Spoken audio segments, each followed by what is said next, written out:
Good morning. This hearing of the Subcommittee on Military and Foreign Affairs will come to order. I want to welcome everyone here today. Without objection, the chair may declare a recess at any time.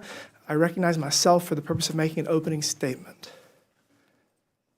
Good morning and welcome to the first hearing of the Subcommittee on Military and Foreign Affairs.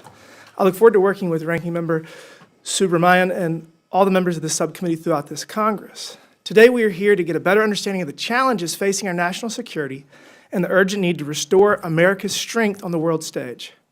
Over the past 4 years, we have seen a series of policy failures that weakened our global standing, undermined national security, and emboldened our adversaries. While the previous administration spoke of prioritizing American safety and leadership, its actions certainly told a different story, one of strategic drift, reactive policymaking, and diminished deterrence. We see this in the Indo-Pacific, where U.S. allies question our resolve and adversaries probe our vulnerabilities. The previous administration's failure to respond decisively to challenges, whether in the South China Sea, the Taiwan Strait, or securing critical supply chains, has dissolved confidence in America's leadership. Similarly, in Europe, President Biden's relentless demand that Ukraine become a part of NATO only exacerbated Russia's aggression. The Biden administration's failure to communicate a clear endgame after Russia further invaded Ukraine, allowing the war to drag on at great cost to global stability and the American taxpayer. In nearly 3 years, the U.S. allocated $124.9 billion in security assistance to Ukraine. To put this in perspective, the U.S. spent nearly $89 billion in security assistance in Afghanistan over 20 years. I cannot help but be concerned about the speed at which funds are being allocated and whether they are being used effectively. Even though we support Ukraine against invasion by Russian forces, it is critical that we ensure accountability and strategic oversight of our financial support to reach objectives that benefit the U.S. national interest. Unconventional threats in the digital domain continue to reveal our vulnerabilities. Nation states and criminal organizations engage in cyber espionage and attacks against critical infrastructure. The GAO has consistently named cybersecurity as a threat year after year on its high-risk list. Despite decades of warnings, the failure to prioritize this vulnerability continues to jeopardize our national security. The lack of urgency with which the prior administration approached these vulnerabilities put American businesses and citizens at risk. We must act to defend our cyber frontiers, invest in resilient infrastructure, and strengthen public-private cooperation to remain a global leader. Finally, while the Biden administration was preoccupied with other priorities, the global terrorist threat grew. The botched withdrawal from Afghanistan was more than just a failure to execute. It signaled to the world that the United States was willing to abandon allies and leave security vacuums that enemies could exploit. Iran-backed terrorist organizations such as Hamas, Hezbollah, and the Houthis have escalated their attacks with alarming frequency. October 7th, 2023, a terrorist attack on Israel was a direct consequence of failing to maintain strong deterrence in the Middle East. The ongoing hostage crisis in which several Americans remain captive underscores the price of the Biden administration's inaction. The Trump administration has already demonstrated decisive action in securing the release of American hostages, leveraging strong diplomatic pressure and strategic negotiations. In contrast, the Biden administration's approach was slow and reactive, leaving U.S. citizens in Gaza and elsewhere in prolonged danger with little tangible progress. At home, we cannot ignore the security risks posed by an unsecured southern border. Since 2021, nearly 400 known or suspected terrorists have been apprehended crossing into the country illegally, and those are only the ones who we caught. Luckily, President Trump has made a priority to restore border security. After rapid action on day one, we are already seeing results. In just the first 20 days of the Trump administration, illegal border crossings decreased by over 90%, according to the U.S. Border Patrol. President Trump's strong leadership, reinstating the Remain in Mexico policy, canceling unlawful parole programs, resuming border wall construction, and deploying 10,000 U.S. troops to enhance border security have all helped to reduce the threat at the border. President Trump is undoing the crippling policies of the Biden administration and returning the globe to peace through American strength. Congress must support President Trump's efforts to restore deterrence, modernize defenses, and reaffirm our commitment to an American-first national security posture. I look forward to hearing from our witnesses today. I now recognize the Ranking Member Subramanian for the purpose of making an opening statement. Thank you to Chairman Timmons, and thank you for holding this hearing. I look forward to working together on the subcommittee and doing everything we can to ensure the safety and security of all Americans. And I also, want to make sure that this committee will support our military and foreign affairs personnel here and around the globe. And from our conversations, it sounds like that'll be a priority for this subcommittee. So I'm grateful for that. And they and their families make so many sacrifices for our country, and we thank them for their service. And I want to thank today's witnesses for appearing before the subcommittee to share their expertise as well. And protecting the American people against emerging global threats, ensuring America's national security, these are bipartisan issues. And we can agree that there are global threats to the safety and security of the United States and its allies. We can agree that we need a foreign policy that strengthens America's standing in the world, combats our adversaries, and counters extremism. And we agree that we need to be prepared for those threats. And preparation means having the tools, having the technology, and most importantly, having the very best and most qualified personnel to keep us safe and represent us on the world stage. But what I, and I think many others across the political spectrum, really are concerned about is this. Does this administration know who our adversaries really are, or who our allies really are? Two, does it understand what it takes and all the things we need to do to protect us from emerging threats and strengthen our standing in the world? And three, does it know who it takes to be prepared for these threats? The personnel, the seasoned diplomats, the military experts, the technology experts. I have some doubts, honestly, even in these first few weeks of the administration, and so do many others. And let's start with really defining who our allies and adversaries really are, because I think there's some confusion, and I can't believe we have to do this, but here we go. Russia is not our friend. Vladimir Putin is not a trustworthy partner. They do not want integration and cooperation with us. They want an independent sphere of influence that destabilizes Europe. China is not our friend. The CCP is also not a trusted partner, not to mention their abhorrent record on human rights. Europe is not our enemy. We have similar goals, shared values, and most importantly, many decades of mutual trust and cooperation with the goal of global peace and stability. Mexico is not our enemy. They're not only a trusted ally, but their cooperation is integral when it comes to border security and fighting cartels. Canada is not our enemy, at least not outside the hockey rink. They are a trusted ally, so why are we threatening to annex them right now? So let's ask the question of what it takes to be prepared for emerging global threats and how the U.S. can be a reliable partner in the world. The answer is not erratic and unpredictable foreign policy. The answer is not making and breaking promises to our allies. The answer is not betraying our allies, signaling to them that we're an unreliable partner. If our allies believe that they cannot rely on us, they will stop sharing critical intelligence. That is a threat to our country. Intelligence sharing with our allies is a critical part of protecting America's national security. And how do we expect to strengthen our ties and build trust if we're actively declaring trade wars on our allies, or if we're supporting fringe extremist groups in their elections, or if we're baselessly calling our democratically elected allies dictators? And finally, is this administration ensuring that we have the personnel, the institutional knowledge, and the expertise to quickly and effectively respond to emerging threats? This is what's happening right now is a brain drain in the federal government. The shuttering of agencies and the disdain for our civil servants is a huge threat to our national security and actively goes against the goal of preparing the country for emerging threats. How do we respond to emerging global threats when our president does not even seem to understand who our threats are or how we stop them? Instead of protecting our national security, he's mimicking the propaganda of our authoritarian adversaries in some cases, sending mixed signals to the world about what we stand for, and firing the best people who are positioning us to keep us safe. So I hope the members of this committee share my desire to conduct true oversight to further our shared goals of keeping our country safe and prosperous, because this administration's foreign policy, even to date, is essentially surrendering to our emerging threats, not addressing them head on. It's making us weaker, less prepared, and it threatens our future and makes Americans less safe. So I yield back. I'm pleased to welcome a distinguished panel of witnesses who bring both experience and expertise that will be valuable to today's discussion. I'd first like to welcome Brent Sadler, who is a retired captain of the U.S. Navy and led many initiatives in the Indo-Pacific during his tenure. Mr. Sadler is currently serving as a Senior Research Fellow of Naval Warfare and Advanced Technology at the Heritage Foundation. Next, we have Megan Mobbs, who is a former Army officer, paratrooper, and combat veteran with an extensive background on defense, national security, and public safety, and currently serves as Director of the Center for American Safety and Security at the Independent Women's Forum.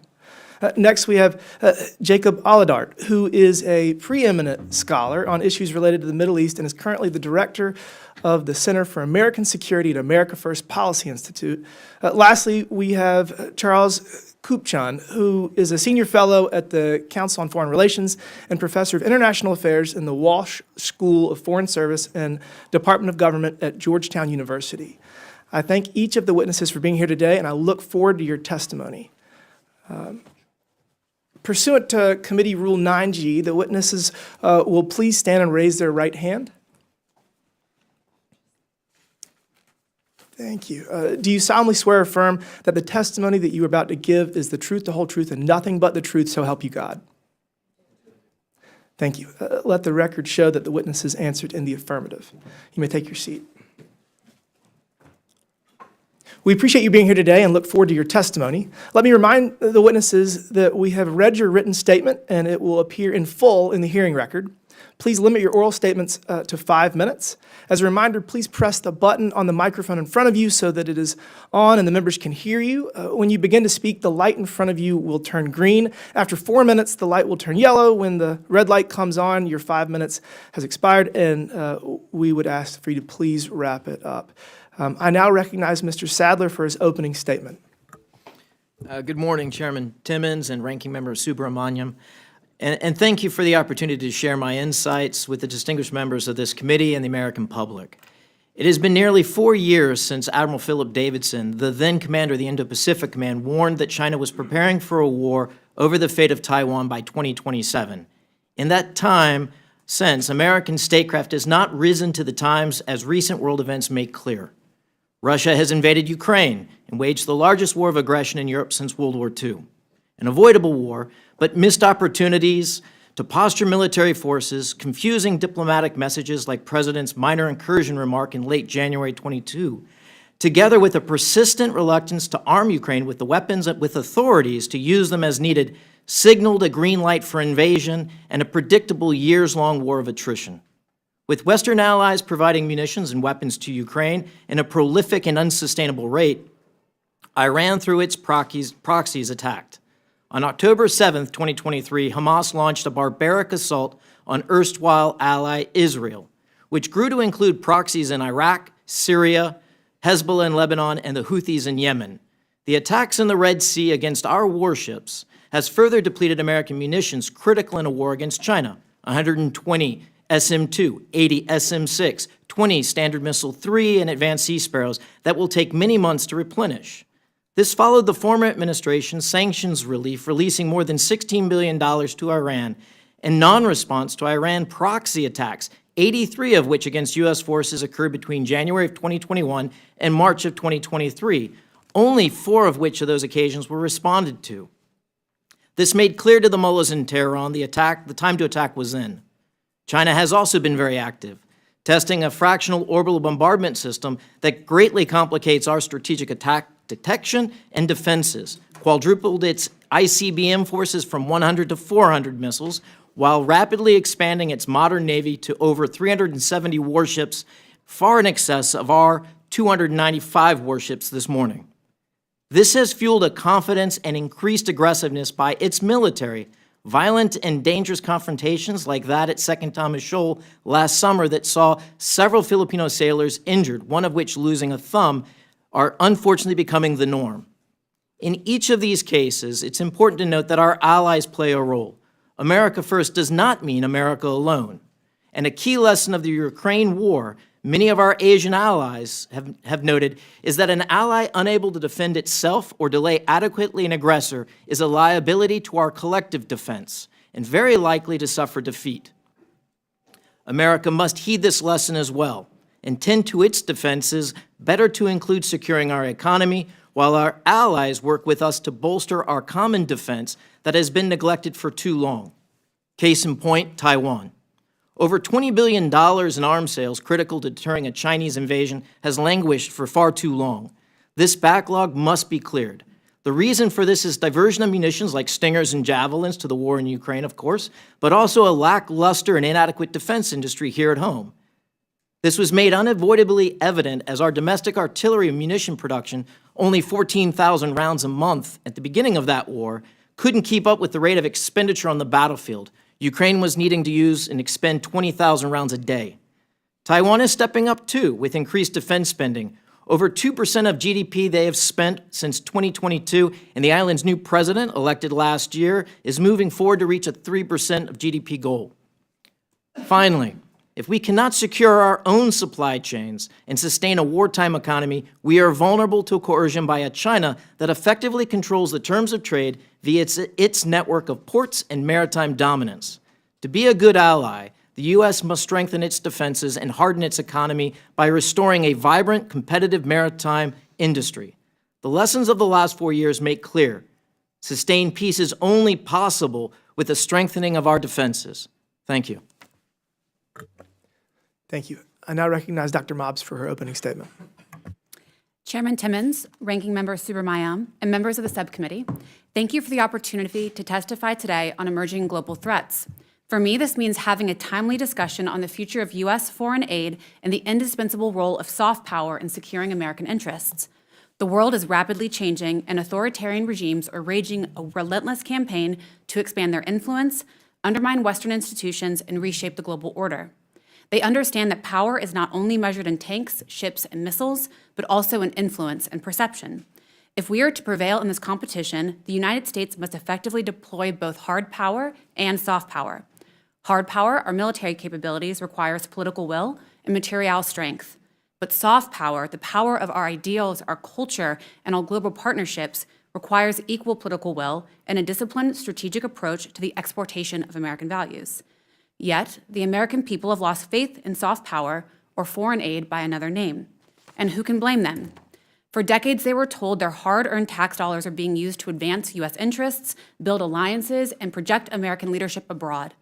Instead, the last few weeks have demonstrated that millions vanished into a bloated bureaucracy, enriching contractors and NGOs with deep pockets and deeper ties to Washington, while the world grew more dangerous. The American people do not forget when their generosity is exploited, their security is put at risk, and their trust is betrayed. This is what the managed decline of American soft power looks like. Let's be clear, USAID became a racket. The real money was not in results, but in relationships. Accountability was an afterthought. Success was measured by dollars obligated and not outcomes achieved. Worse, USAID drifted from its original mission. It became a platform for social experiments disconnected from strategic interests and the needs of the local populations it purported to serve. For example, in regions vulnerable to Russian disinformation, USAID directed resources towards advancing controversial social agendas in societies where such efforts were culturally alienating and counterproductive.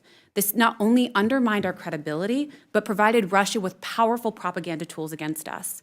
In the Middle East, as Iran extended its reach, USAID poured money into projects that have ties to terrorist groups and espoused anti-Israeli commentary. Human rights matter. Freedom of expression matters. Freedom of religion matters.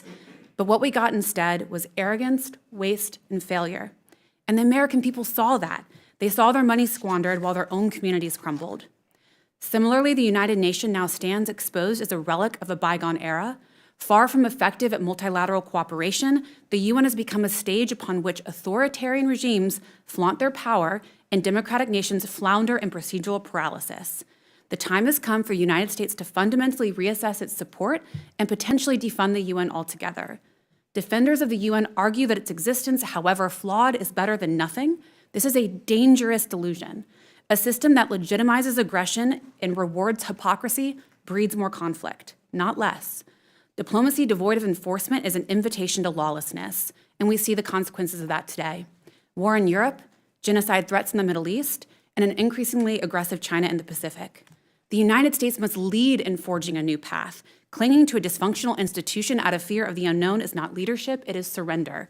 Multilateralism is not inherently virtuous, especially when it shackles America to an institution that emboldens its enemies.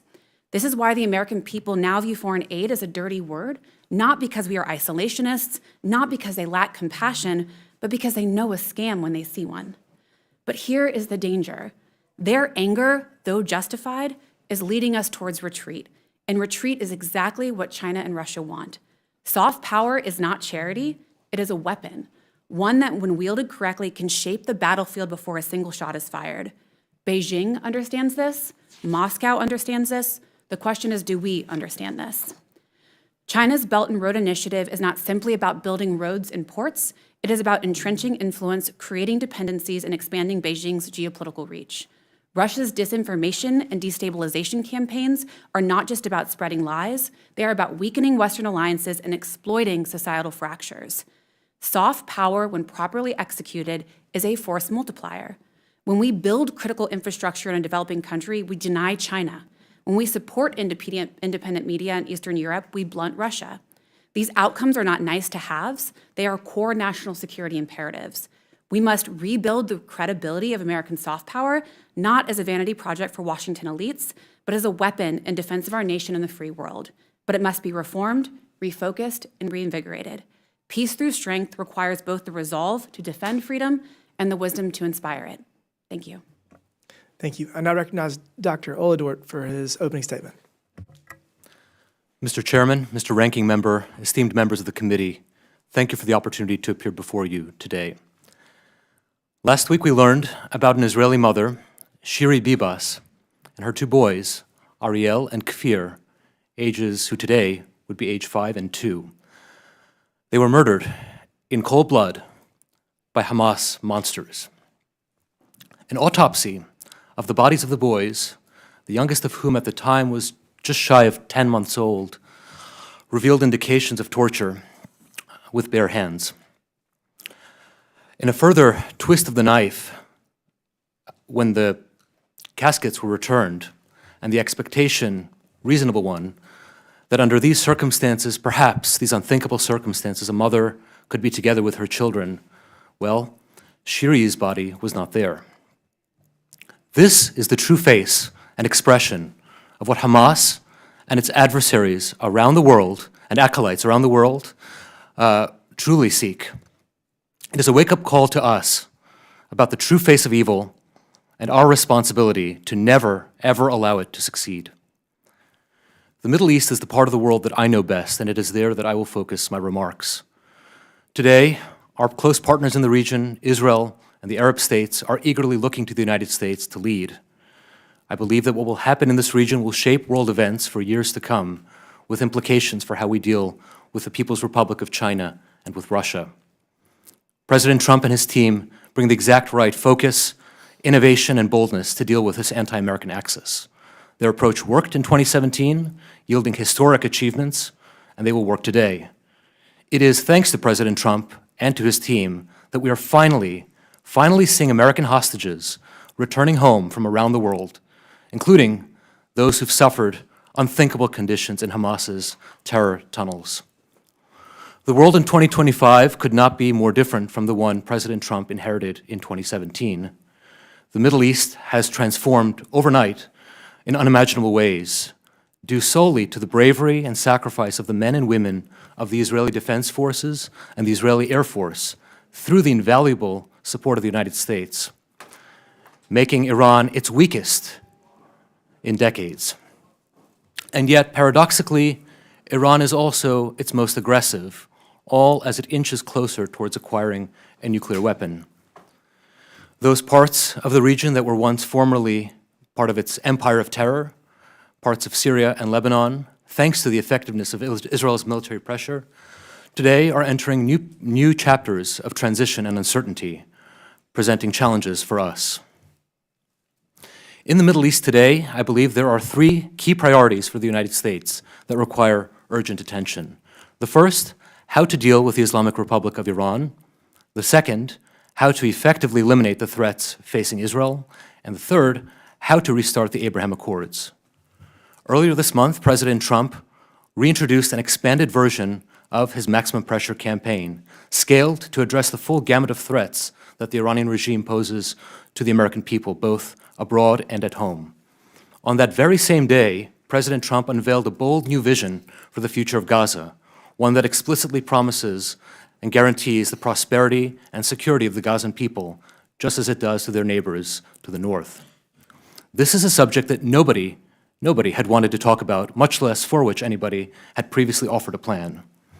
By making this announcement, President Trump immediately catapulted this issue to the top of his priorities in the region, compelling our regional partners to cooperate on a plan as they are doing today. It is in America's interest to see that Palestinians are free of Hamas, of Islamic Jihad, and of Iranian regime influence. So what can Congress do? There are two general things I think Congress can do. The first and easiest is to go visit.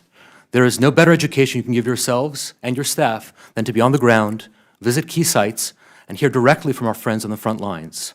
There is also no greater symbol of support than for our elected officials to appear shoulder to shoulder with our friends in their time of need. Second, I encourage you to look and follow the administration's policy on Iran, augmenting it as events develop on the ground, while looking pragmatically at places like Syria and Lebanon, and where our regional partners can help lead and shape events on the ground to reinforce our deterrent against our adversaries. This is not a job for the United States to do alone, and yet it is only the United States that can point the way. America First foreign policy is not America alone. It is the projection of American strength abroad on behalf of the American people, marshaling our allies and partners to build a better world of peace and security. I encourage you to build that world for the sake of our people and for our children. Thank you, and I look forward to your questions. Thank you. I now recognize Dr. Kupchan for his opening statement. Thank you, Mr. Chairman. I'm pleased to have the opportunity to share a few thoughts with you this morning. I think we are at a historical inflection point in the United States and globally, and that President Trump has the potential to be the agent of change that would adapt the United States and U.S. grand strategy to a changing world, and it would adapt a world to a changing United States.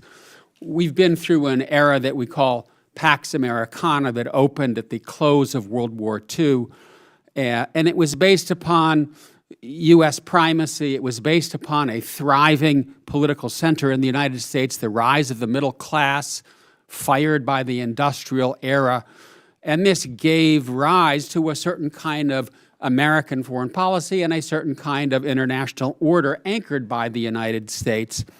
And I think we're now at the end of that era.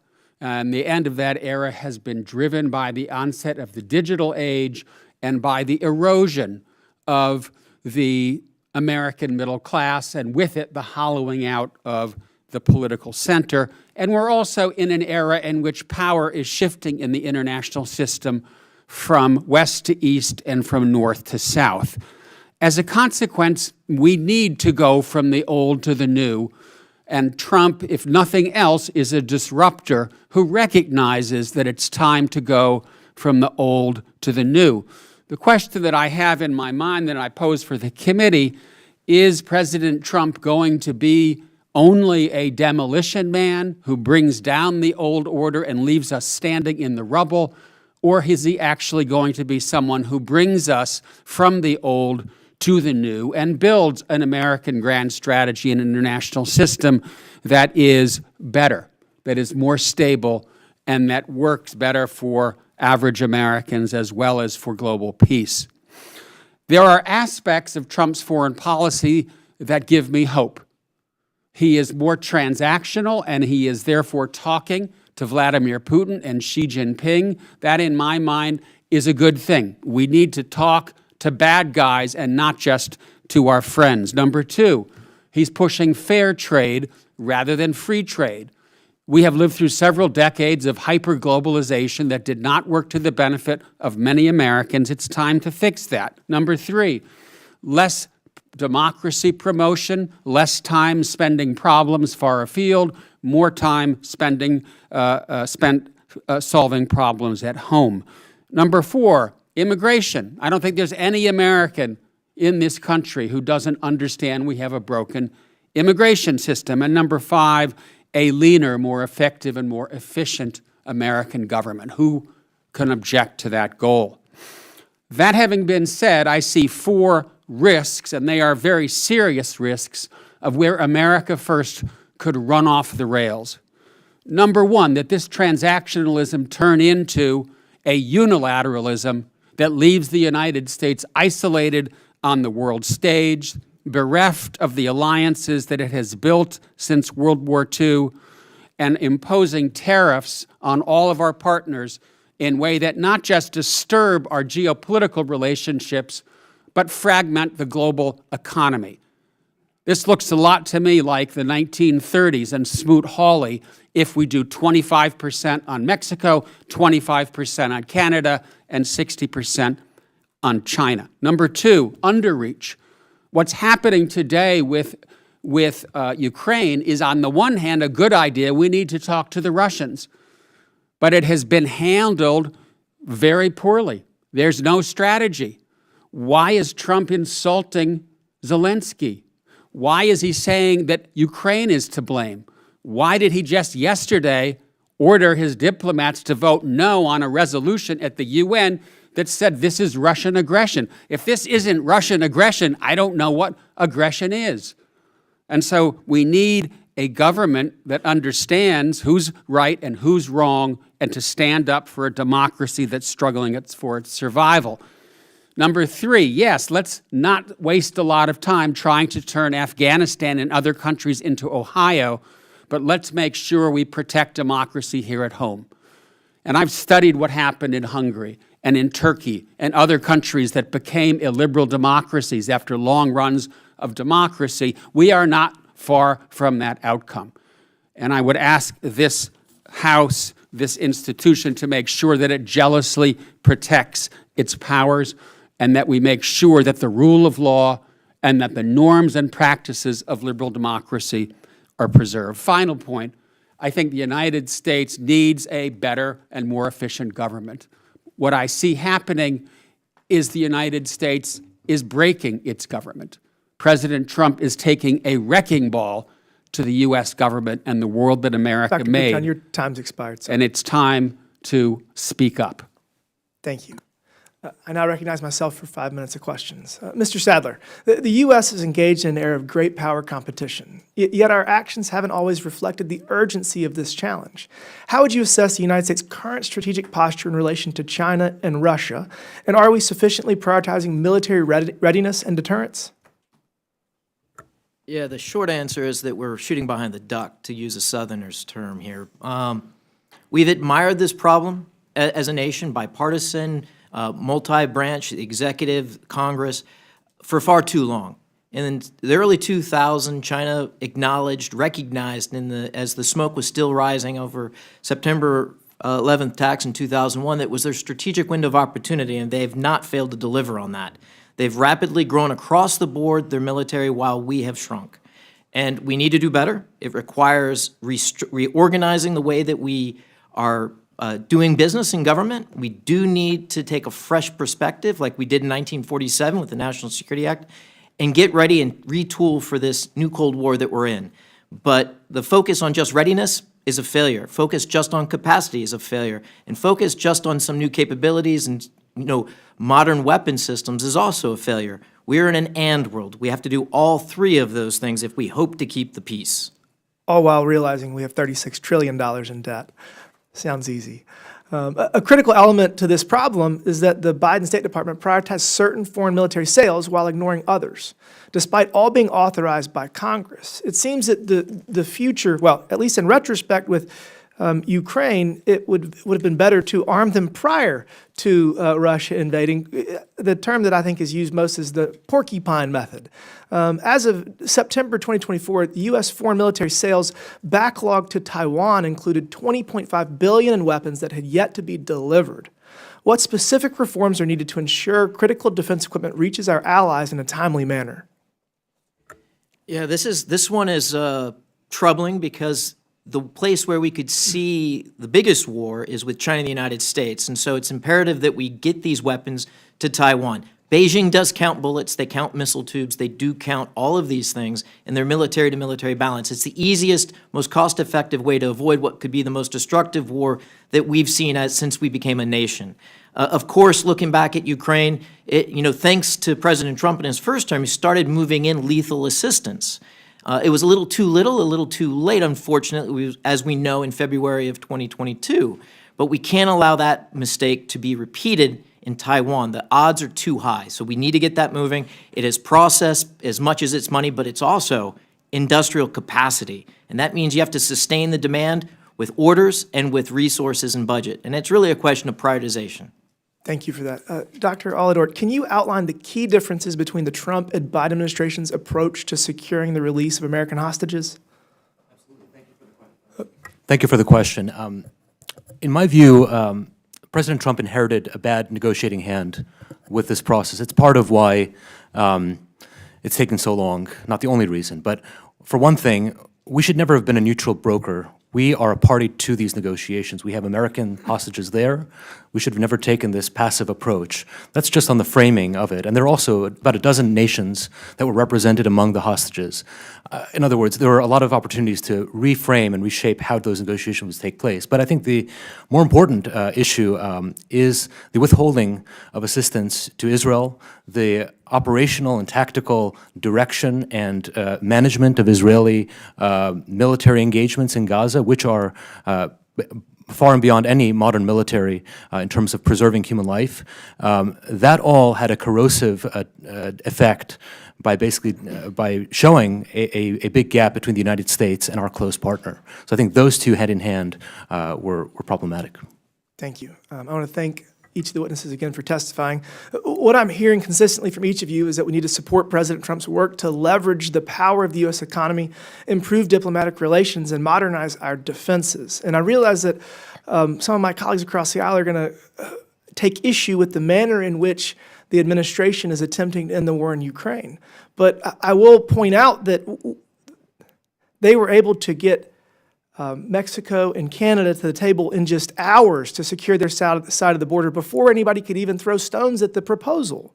So yes, we're in a unique era of international relations, but I do believe that these new approaches have potential, and I do believe that Secretary Rubio is very incredibly talented and has the potential to resolve a lot of these challenges ahead of us. Thank you. That's all mine. I now want to recognize the gentleman from Virginia, Mr. Subramanian, for 5 minutes. Thank you, Mr. Chairman. I heard a couple interesting things, and I'll get to them. But first, I wanted to talk about military personnel and foreign affairs personnel, because that's in the news a lot right now, and there's many of them in my districts. I in particular, have talked to many defense contractors, people who work for those contractors, people who work at places like USAID and the Defense Department. And one of the things I keep hearing is that they'll go find a job in the private sector. Certainly, this is hard on their families to have this unpredictability or be laid off altogether. But what they're concerned about is the work, really. A lot of their work sustains our importance and our influence in countries they work in or regions they work in. A lot of our work and the work that they do is critical to our safety, and sometimes it's not easy to explain. It's not easy to explain. Nuclear scientists is making sure that our nuclear arsenal is safe. But when you fire all the nuclear scientists, one, how are you supposed to get them back, right? They're having trouble getting them back and walking back that mistake, for instance. And two, do other future nuclear scientists want to join our government and help be a part of the solution, help the safety and security of the American people, and take a lesser salary in many cases to do that? Are we a good employer, right? That's going to be really critical in attracting the best and brightest talent in our government. And so this is something I keep hearing over and over again. And especially when you cancel a contract, many times the company will have spent many years investing millions of dollars or more into trying to develop that technology or that asset. And that research and development ends up really going to the wayside, and we go years behind. We get years behind on military technology and assets as a result. And so I want to start there, but I ask for unanimous consent to enter into the record this February 24th, 2025 article from the Washington Post titled "U.S. Votes Against UN Resolution Condemning Russia for Ukraine War." Without objection, so ordered. And the first line says, the United States voted with Russia, North Korea, Iran, and 14 other Moscow-friendly countries Monday against the UN resolution condemning Russian aggression in Ukraine and calling for the return of Ukrainian territory. And I would just ask, I would ask our witnesses today, Mr. Stadler, to start with you. Do you believe Ukraine and Zelensky was responsible for this war that's happening now? Oh, thanks again for the chance to be here. I'd say the first thing is the metric in which you evaluate success. Is it a yes or no question? Do you think that Ukraine was responsible for do you blame Ukraine for the war that's happening right now? No, I don't. Dr. Mob, do you blame Ukraine for the No. war that's happening? Dr. Oldort, do you blame Ukraine for the No, war I that's don't. happening? Dr. Kumpchen, do you blame Ukraine for?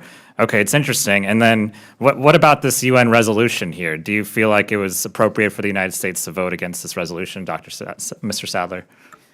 I think it's the wrong metric to evaluate. Getting a lasting peace is the real thing, not a meaningless UN vote. So you believe that the UN, we should have voted with Russia, North Korea, and Iran on this UN resolution? No, the end is what I'm focusing on. Do we get a lasting, meaningful peace between Russia and Ukraine that serves American interest? This vote will be forgotten if we get to that. Does this vote give us a lasting peace? I think the jury's still out on that. Okay. Dr. Kumpchen, do you believe this vote on the UN resolution gives us a lasting peace? Do you think this was the right move for the United States? No, I do not. I think the only way we're going to get a lasting peace is making very clear to Vladimir Putin that he can't keep taking territory from Ukraine. That is the way to get peace. It's to stop him. And I think I would agree with that. And something else Mr. Salary said was that if our allies can't defend themselves, then they're not our ally. Is that what you said? I'd love for you to clarify that. No, absolutely. I'd love to clarify that. No, what I saw firsthand in summer of '22 in Tokyo was, for someone that grew up in Japan, a very stark change because of what they saw in Ukraine. And the lesson they took from that, and I've heard it in other countries throughout Asia, is that if you do not take care of your defense adequately and you can't sustain yourself long enough for your allies to come in, you are a liability to that collective I would say defense. what I took from that, what I'm taking from this administration's foreign policy is that we're not going to be there for our allies. And so why would our allies want to trust us? I yield. Thank you. I now recognize the gentleman from Arizona, Mr. Biggs, for 5 minutes. Thank you, Mr. Chairman. Dr. Mobbs, in your written testimony, you open a section on multilateral institutions by stating the UN is a failed institution. I used to represent NGOs at many multilateral institutions, including the United Nations, and if you want to see illiberal democracy at work, you need to just go up to the UN. If you want to see corruption at work, you just need to go to the UN. So can you elaborate on your statement that it's a failed institution? Absolutely. I mean, clearly it's paralytic, it's bureaucratic, there is evidence of corruption, as you said, if you read my written statement. But just a few examples of that is the Rwanda genocide that we saw occur, Bosnia, Syria, its inability to deter aggression in Ukraine. Not only that, there was the oil for food scandal in 2004. Oftentimes they spend more money on conferences and the administration than they do actually on the programs. There's been UN peacekeeping abuses. There's been allegations of sexual exploitation in Haiti, Congo, all over the place. I am not against alliances, but I think it is clear that this institution no longer serves American interests and is oftentimes, in fact, contrary to American interests. Yeah, thank you for that. I'll leave that, and I'll just point out that when in the discussion on soft power, economic relationships, trade relationships, those are also indicative of soft power as well. And the U.S. Is actually, I believe, now using this kind of soft power. I mean, you see it in the response with Mexico and Canada, just like lickety-split, to actually close the border. So now you have record lows. You haven't seen this low number of daily encounters in probably 30 years more. I don't know when. I grew up on the border. I don't know when we've seen fewer than these. So I'm going to go on now. Dr. Sadler, yokoso irashaimase. Watashi mo nihongo ga dekiru desu. Glad to have you here with us today. The weakness on the world stage emboldened our geopolitical rivals. China and Russia continuously attack U.S. critical infrastructure with few consequences. And what can the Trump administration do to hold China and Russia accountable for these attacks? Well, thanks. This is the challenge of this new Cold War that we're in. First, we have to be willing to use all tools that are available to us for an end state, a strategic end. And too often, we've operated in cylinders of excellence, the economics kind of on their own, the military off on their own, and the diplomatic kind of on their own. We need to bring that together and bring all those forces to bear, and specifically. Just this morning, actually, not this morning, but the last 24 hours, there was a vessel, Chinese vessel, yet again, caught severing undersea cables to Taiwan. That vessel is being boarded right now. This is the type of, I would say, we're moving out of gray zone, a comfortable gray zone that we've gotten too comfortable the last 20 years, into a more real and more conventional kind of confrontation. So we have to be ready for these types of incidents. We have to be able to hold those shipping companies. I just want to interrupt you just for Yeah. a sec. When you talk about that, that is not the first time that's happened, and even in the last 6 weeks, it's happened multiple times. Yes. I want to ask you this question. It's been reported that Chinese-backed hacking groups Volt Typhoon and Salt Typhoon have gained access to U.S. energy and telecommunications infrastructure. These groups targeted existing law enforcement national security intercepts, the wiretap access points. And, Mr. Chairman, I'd like to submit for the record an article called Chinese Telecom Espionage Began with Much Broader Aims, and another one, U.S. Officials Urge Americans to Use Encrypted Apps Amid Unprecedented Cyber Attack. Without objection, so ordered. Thank you.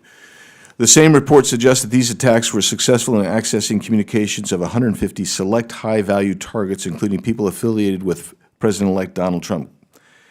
The cyber attacks were so thoroughly embedded in telecom infrastructure that federal law enforcement agencies urged Americans to use communication methods with end-to-end encryption, despite years of efforts by these same agencies to mandate similar backdoors and end-to-end encrypted communication apps. Mr. Sadler, what do you believe the Trump administration could do to fight against these cyber attacks? There, of course, is the question of offensive, where you have to put more cost and accountability on those that are launching these attacks. That's always going to remain behind the veil of secrecy, but continuing to resource and to continue to sharpen those tools, which in many cases may take months, if not years, to get the placement necessary so that when an actor like the Chinese Communist Party does do another attack against us, the United States, and the citizens, that we're able to levy a cost on them. Internationally, you're seeing that the UK has secretly demanded that Apple create a similar backdoor to allow for government to spy on users' encrypted accounts. Senator Ron Wyden and I wrote a letter to the Director of National Intelligence, Tulsi Gabbard, on this issue earlier this month. I'd ask that it be received into the record. Without objection, so ordered. Gentleman's Oh, how I wish I had more time. Thanks. I now recognize the gentleman from Massachusetts, Mr. Lynch, for 5 minutes. Thank you, Mr. Chairman. First of all, I just want to say thank you to Mr. Chairman and the ranking member for putting together a great hearing, very, very timely and important. And I want to thank some excellent witnesses for your testimony. It varied in some cases, but very thoughtful nonetheless.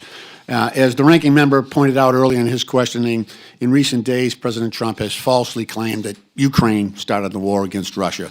This is despite the fact that we all know that in 2022, President Putin actually took credit for this. And I quote him. He said, "I decided to launch a special military operation against Ukraine." That's the mere fact. Also, many of us on this committee and across Congress, we sat in classified briefings for months as Russia slowly moved mechanized armored divisions from as far away as Vladivostok, like 4,000 miles away, to the Ukrainian border, and then finally, as all the witnesses have pointed out, launched the invasion. He has also, President Trump has also accused freely elected Ukrainian President Zelensky of being a dictator and someone who just wants to keep the gravy train going in terms of funding. And as the ranking member again pointed out, just yesterday the United States had its UN representative join Russia to vote against United Nations General Assembly resolution, which condemned Russia's war against Ukraine, which many saw as a stab in the back to NATO and a shameful reversal of longtime U.S. foreign policy in support of Western democracy.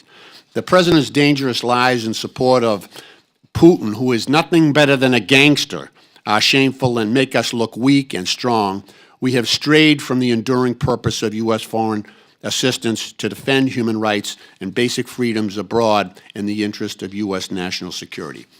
That has been a policy that has been shared by Ronald Reagan and Jack Kennedy.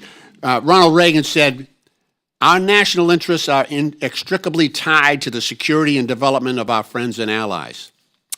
And President Kennedy similarly said, he said, "Foreign aid is a very powerful source of strength for us, for our U.S. longstanding support for global democracy and security as defined by American exceptionalism."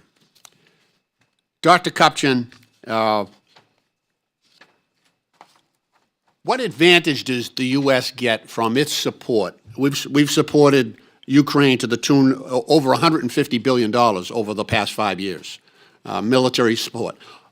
90% of that support was spent in the United States on, through military contractors providing that aid to Ukraine. What's the advantage that we get from that? The main advantage that we get from helping Ukraine survive as an independent country is investing in the security of Europe and Eurasia. Going back to the early days of America's involvement globally, we decided that we did not want to let that strategic heartland be dominated by a hostile power. And as a consequence, we've taken steps to block Russia from doing that. We are not putting boots on the ground. This is a good investment. We're spending a rounding error in the defense budget, and we're blocking Russia. One other point, if I may. Our strong suit in standing up to Putin is our solid front with Ukraine and our allies. And it's penny wise and pound foolish to distance ourselves from Ukraine and to end up in a situation where the new German chancellor, on the eve of his election victory, says, "I don't think I can count on our alliance with the United States anymore." Something is wrong when that is the first statement of the new German chancellor. Thank you. Mr. Chairman, I want to yield the balance of my time to the ranking member. Thank you. I want to kind of finish along those lines. If you may have seen the cutting of USAID and firing of many of its workers, and we heard a little bit about the China Belt and Road Initiative. How do you think this is going to influence our sort of standing in the world? Megan is right that there is waste, there is corruption, but you don't throw out the baby with the bathwater, you fix the problem. And right now, as we speak, all around the world, people are starving, they're being denied medicine, fundamental humanitarian assistance is being withheld. Who's benefiting? Our adversaries, the Chinese, the Russians, and others who are filling the gap. Thank you. I yield. Thank you. I now recognize the gentleman from Arizona, Mr. Crane, for 5 minutes. Thank you, Mr. Chairman, for holding this hearing today on America's national security.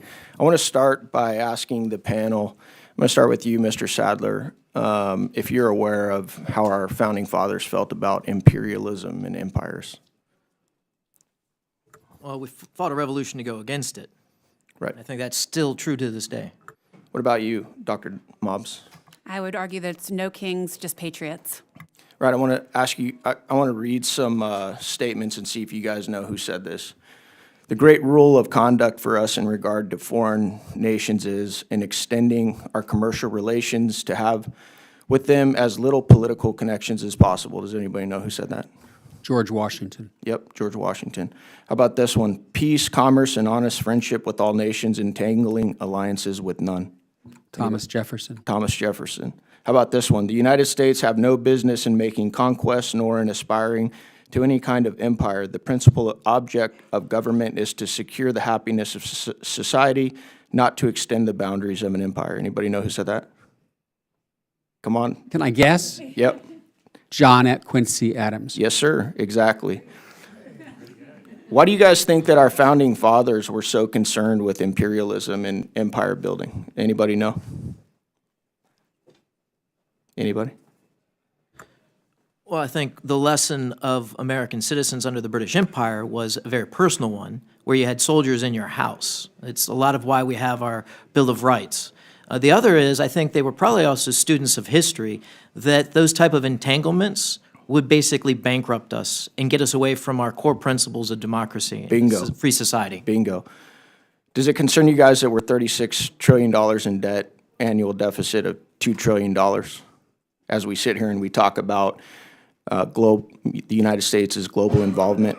Any of you guys, because I know you got this, really economics probably isn't your core study, but do any of you guys wonder when that tipping point is going to be, whether it's $40 trillion in debt, $50 trillion? Anybody ever wonder about that? I wonder about it and worry about it, because we Me too, ran Dr. deficits Kupchan. around 55, 60% of GDP when we were a global power. We're now at 120% plus and headed higher. We're going to go bankrupt. I completely agree with you, which is why I believe that the United States should be very cautious in extending itself too far, and I believe in many ways that we have. And I say this, please understand, as somebody who dropped out of college my senior year to join the Navy, and then the week after 9/11 and do multiple deployments. So I do consider myself a patriot and somebody who loves this country, but I do believe we've extended ourselves way too far, and I think we should hearken back to some of the wisdom of our founding fathers. I want to now go into NATO. Mr. Sadler, what percentage of GDP is the United States paying right now for national defense? Around about 3.5%. What about the other countries in NATO? You got UK and several others come in around 2.5% on a good day. France, 1.9%, Italy, 1.5%, Canada, about 1.4%, Germany, 1.6%, Spain, around 1.2%. Do you think it's fair to the United States and our citizens that, you know, these other countries that we have an alliance with aren't spending even 2% or 3% of their GDP? I'd say it's actually even worse than being fair. It's extremely dangerous and reckless on their part. Absolutely. What about you, Dr. Mobbs? I completely agree. I want to read you guys a list of some things that we've recently uncovered about USAID, which I actually tried to defund by 50% last year. 1.5 million to advance diversity, equity, and inclusion in Serbia's workplaces and business communities. 70,000 for production of a DEI musical in Ireland. 2.5 million for electric vehicles in Vietnam. 47,000 for a transgender opera in Colombia. 32,000 for a transgender comic book in Peru. 2 million for sex changes and LGBT activism in Guatemala. 6 million to fund tourism in Egypt, and I could go on and on and on. Do you think, Dr. Mobbs, that helps with the security of the United States, that type of spending? Absolutely not, and actually it erodes our security. Absolutely. Next, I want to talk about real quick, because I've heard some of my Democrat colleagues, rail against the Trump administration foreign policy. Who was the president when Russia invaded Georgia? Anybody know? Bush. Who was the president when Russia invaded Crimea? That was Obama, yeah. Who was the president when Russia invaded Ukraine? The first time or second time? Second time. Biden. Yep. I seem to be missing President Trump's name from that list. So I do think that peace through strength works. Why do you think that Russia didn't make any moves? Why do you think that Russia didn't make any moves while President Mr. Crane, your Trump? time's expired. Can they finish answering my question? No, sorry. We got to keep the clock. I now recognize the gentleman from Maryland, Mr. Mafumi, for 5 minutes. Thank you very much, Mr. Chairman. My thanks to you and the ranking member for the hearing. Obviously, my thanks also to the witnesses who've been witnessing this morning on a number of different things. I just want to try to bring a little perspective. There's several things that I think, well, I know that I have to kind of point out here that are interesting, if not confusing. In 1986, I sat at the White House with President Reagan. I was a young freshman member of Congress. He called us all down to talk about what it was going to be like going forward. We laughed, joked, talked baseball, but when it got to foreign affairs, someone in our class asked, Mr. President, what are we going to do about containing the Soviets. And he, in his own way, said, I'm going to tell you what I've learned from my predecessor, that he learned from his predecessor, and that he learned from his. And that is that all politics stop at the water's edge. We may be Democrats, Republicans, and independents, but all politics stop at the water's edge. And so that's how I came into this Congress, believing that that was just the rule of law. It's the way we operated. So I was particularly confused as a member of the Ukrainian caucus long before the war started, when President Trump just recently said that Russia did not invade the Ukraine and that the Ukrainians somehow or another were at the fault here. I just want to make sure we're on the record. Is the testimony of each of you that Russia did invade Ukraine, yes or no? Yes. Yes. Okay. Do any of you know why the president said otherwise? Okay, let the record reflect. We've got unanimous consent that Russia invaded the Ukraine, and none of us really know why. Somebody was asking, do you remember statements or slogans? I'm going to ask all of you this. Do you remember who said, are you going to believe me or your lying eyes? Well, I'll tell you. It was George Jefferson on the Jefferson Show, when he couldn't believe that Wheezy had told him something that did not exist. So as we get older in life, some things change, some remain the same. I'm concerned also about our global readiness. And I'm particularly concerned when I have seen in recent weeks now the effort to severely tamper down the Black and Latino and Asian efforts within the military to bring young men and women in and to give them an opportunity and to call it DEI. Well, you can't diversify the military. The military is already diversified. 35% of the military are racial minorities. And so I would think that since we don't have people beating down the door to join the military, that when we've got bright young men and women, we ought to be encouraging them. So I was again taken aback 2 weeks ago when the president ordered that there be no participation in the annual and the largest recruitment effort that takes place over a 3-day period, where every secretary of every armed service participated, as did rank and file members and others, where recruitment was being done for young men and young women who were engineers, who had big backgrounds in STEM, who were coming into our armed services and helping to deal with this readiness issue. Deployment is real serious. We've got troops, as all of you know, stationed all over the globe. We don't need to find ways to reduce our capability in that regard. And so I would seriously, I should say, hope that that sort of thinking does not pervade. It's not good. I'm concerned also, as the ranking member of the Government Operations Committee, that the Pentagon has failed 7 straight audits. 7. And I've been working with them as the ranking member for the last couple of years, along with the chair of that committee. That's embarrassing. So if we're going to talk about, as we have been, USAID, which is less than 1% of the budget, let's also find a way to talk about how we're going to make sure that the billions of dollars that are being wasted each year at the Pentagon does not continue to happen, which affects every aspect of our ability not only to deploy, but to be ready to fight and to do everything else.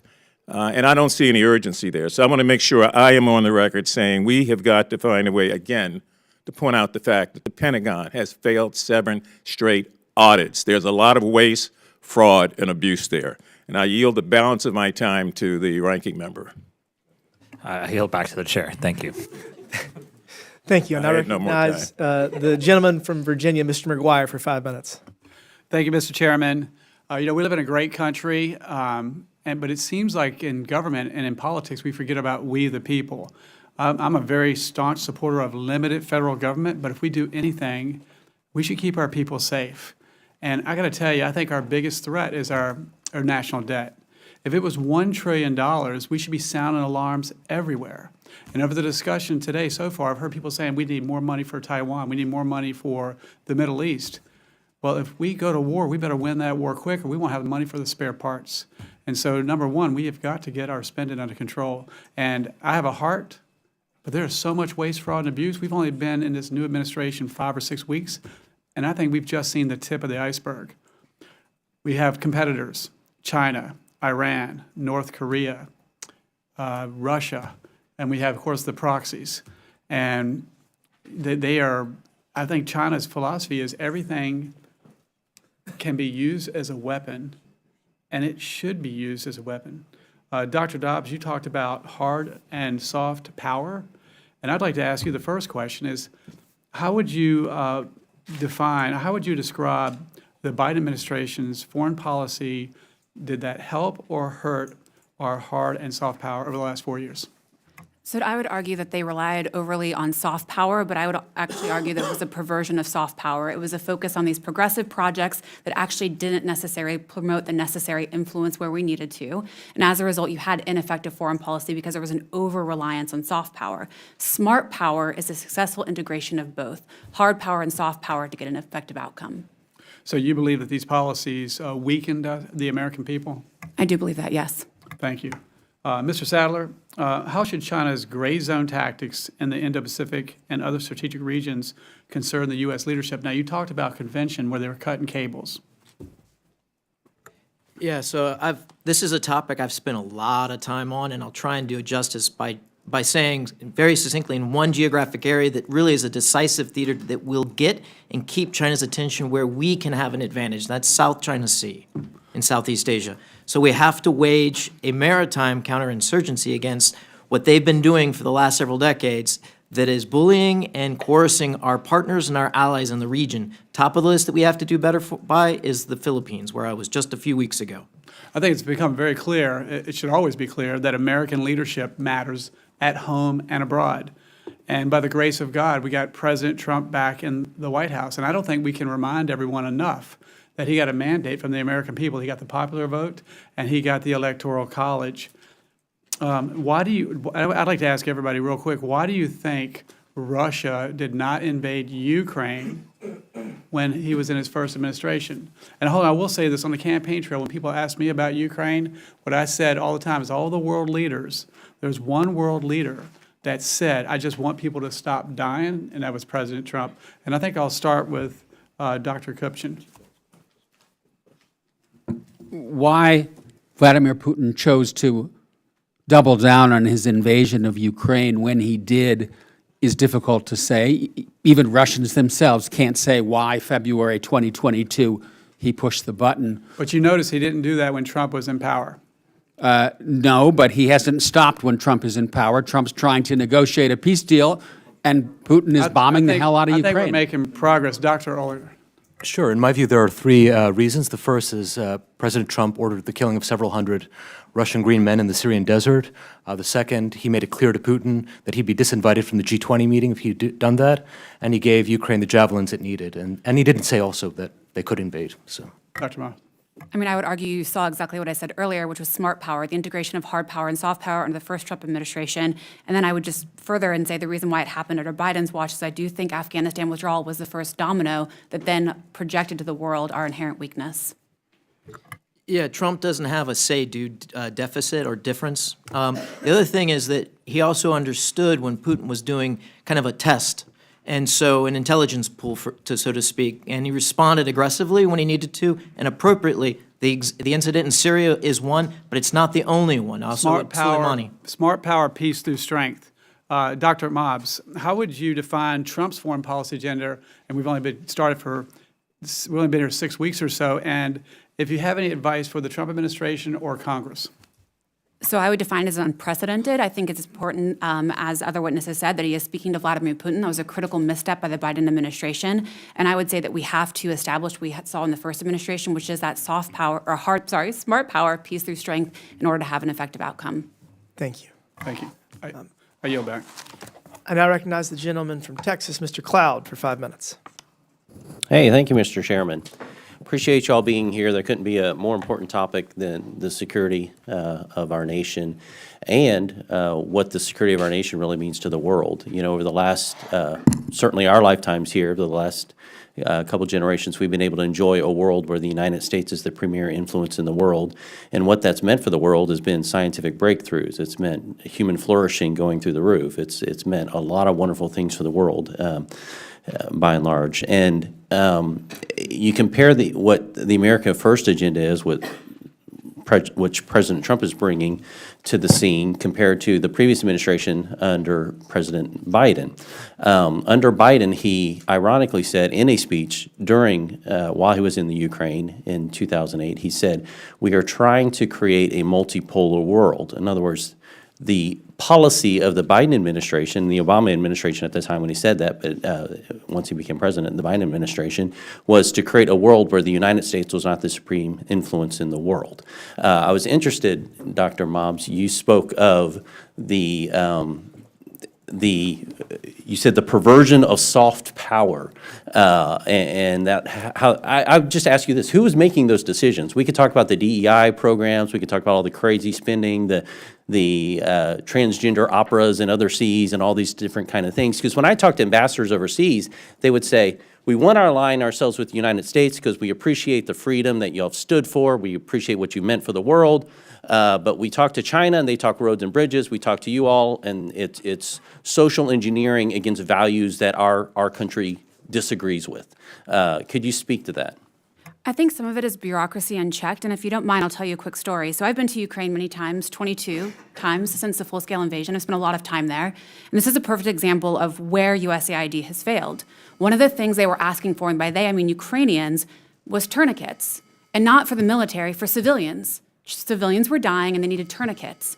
Our USAID, who was responsible for aid, was incapable of delivering tourniquets because the most rapid agency within USAID is OTI, and that was how they could get potentially tourniquets to the people of Ukraine. But they couldn't do medical equipment. So we were unable to meet the need of the people we were purporting to serve. And as a result, do you know who provided tourniquets? China. And they broke, they failed. So it's bureaucracy. Bureaucracy unchecked with zero oversight and no accountability.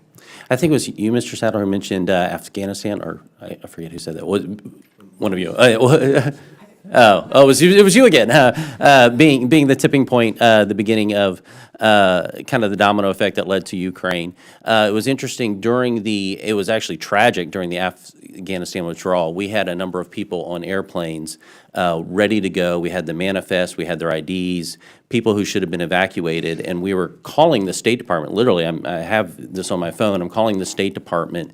The Taliban was willing to let them leave. We had countries willing to accept them, and our own State Department was calling ahead to other countries to tell them, don't let that plane land, and therefore they wouldn't. And of course, we know the tragedy of what happened in Afghanistan overnight. You had a semi-free, not in the context of the United States, but overnight they went to, you have the Bible app on your phone, you're being executed. And so we speak about the internal threats, but a lot of these policies are being driven by our own State Department, I guess is what my concern is.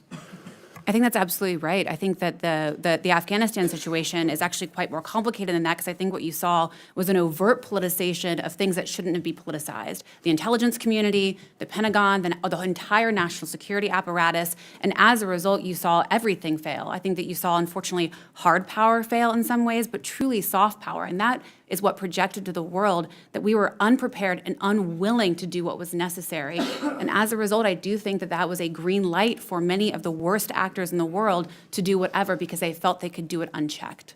Mr. Sadler, I wanted to ask you, there was some concern about military recruiting under President Trump's administration. Could you speak to, has that gone up or down since he's been elected? It's going through the roof in a good way. Yeah, record numbers of recruiting. Okay, just wanted to make sure. Could you also speak to the effects that DEI had when it came to it? There was a comment that in the military, we're already diversified. I would say, that's great. Therefore, maybe we don't have to have needs for classes on critical race theory and the like. Yeah, DEI at its roots is a Marxist driven by Marxist ideology, critical race theory. But the manner in which the last administration tried to implement it had an alienating and divisive effect, when we could have actually taken a far better approach, sending out recruiters to communities that haven't seen a military recruiter, high schools that haven't allowed them in the past, but to try to get them in there. That's the type of diversity in geographic, but also communities that we should have done. But instead, they pursued an identity line that fit right in with the Marxist approach, which was about division. Thank you. Thank you. Thank you, Chairman. In closing, I want to thank our witnesses once again for their testimony today. I now yield to Ranking Member Subramaniam for closing remarks.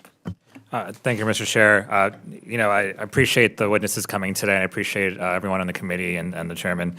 I just want to reiterate, I'm going to be a broken record this Congress, how important it is to have really good people in our military and in our civil service and at the State Department, all our agencies that serve us. And if we are prioritizing loyalty over competency, we are not going to have the best people.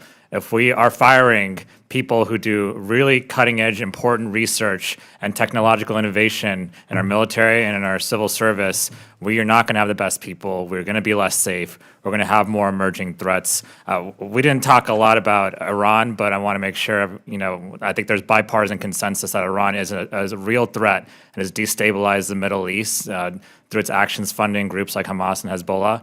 And we have to make sure that we work together to address that threat as well. And I heard something about empire building. And, last year during the campaigns, certainly there was, this sort of rhetoric about, well, let's be a little more isolationist, perhaps. Let's put America first and not be entangled in foreign affairs.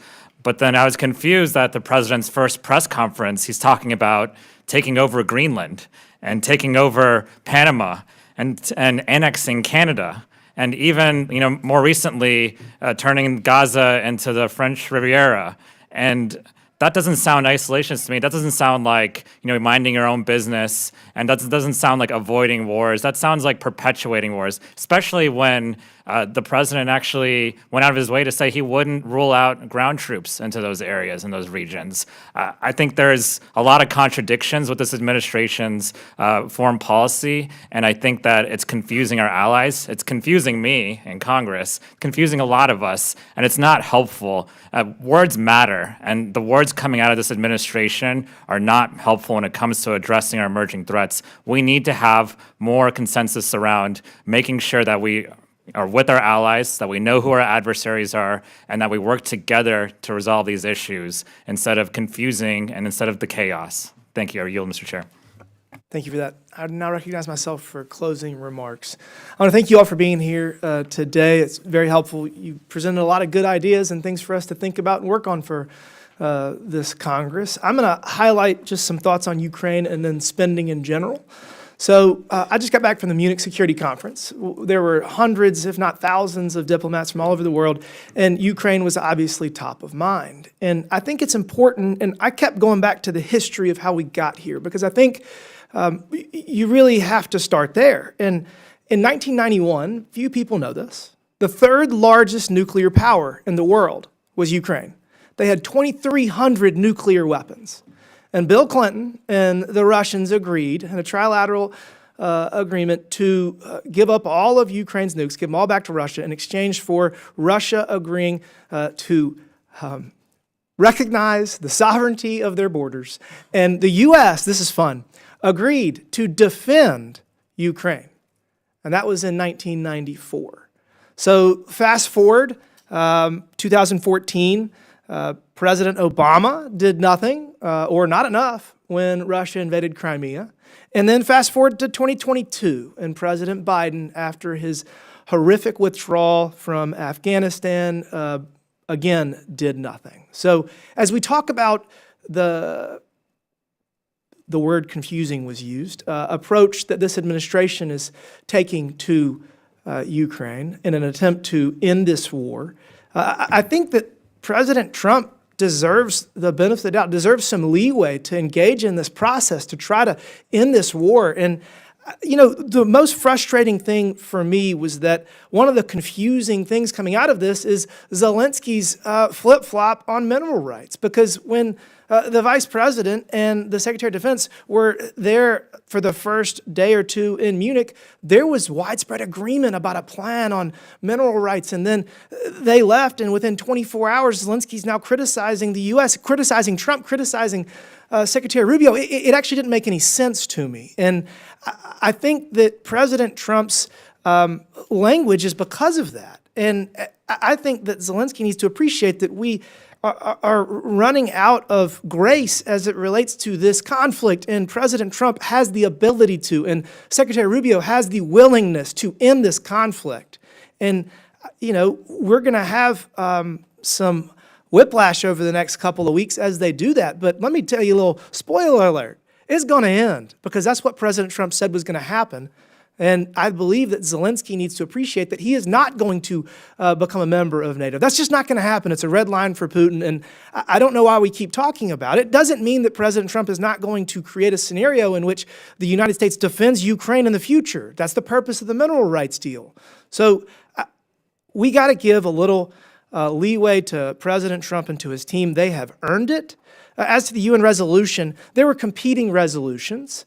The U.S. resolution was focusing more on ending the war, and the European resolution was focusing more on how it started. And I do believe that everyone agrees that Russia is entirely and unilaterally responsible for invading Ukraine. And I think that the most important thing is ending this. So if those are just general thoughts on Ukraine, I guess last is spending. So we get a lot of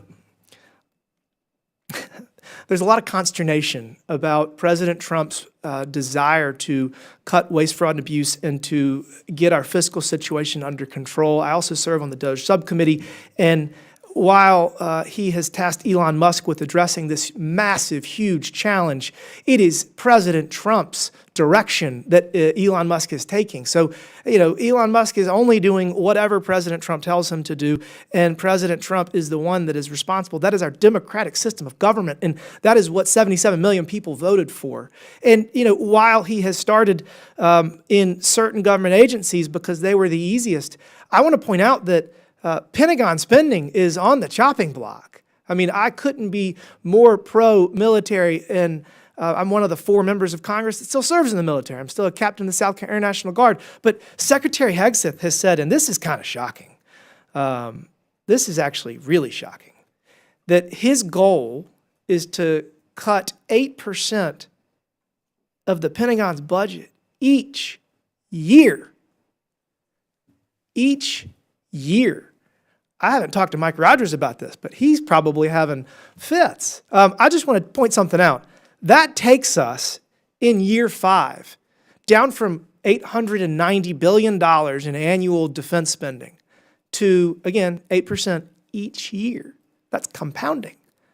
$580 billion would be our defense budget in 5 years. So the spending is not going to be only on Democrat priorities. It's not only going to be on the role of foreign aid. It's going to be across the board because we have $36 trillion in debt and we have a $2 trillion annual deficit. So we're going to systematically find waste, fraud, and abuse. We're going to systematically try to find cost savings across the government. And that is something that we actually just have to do.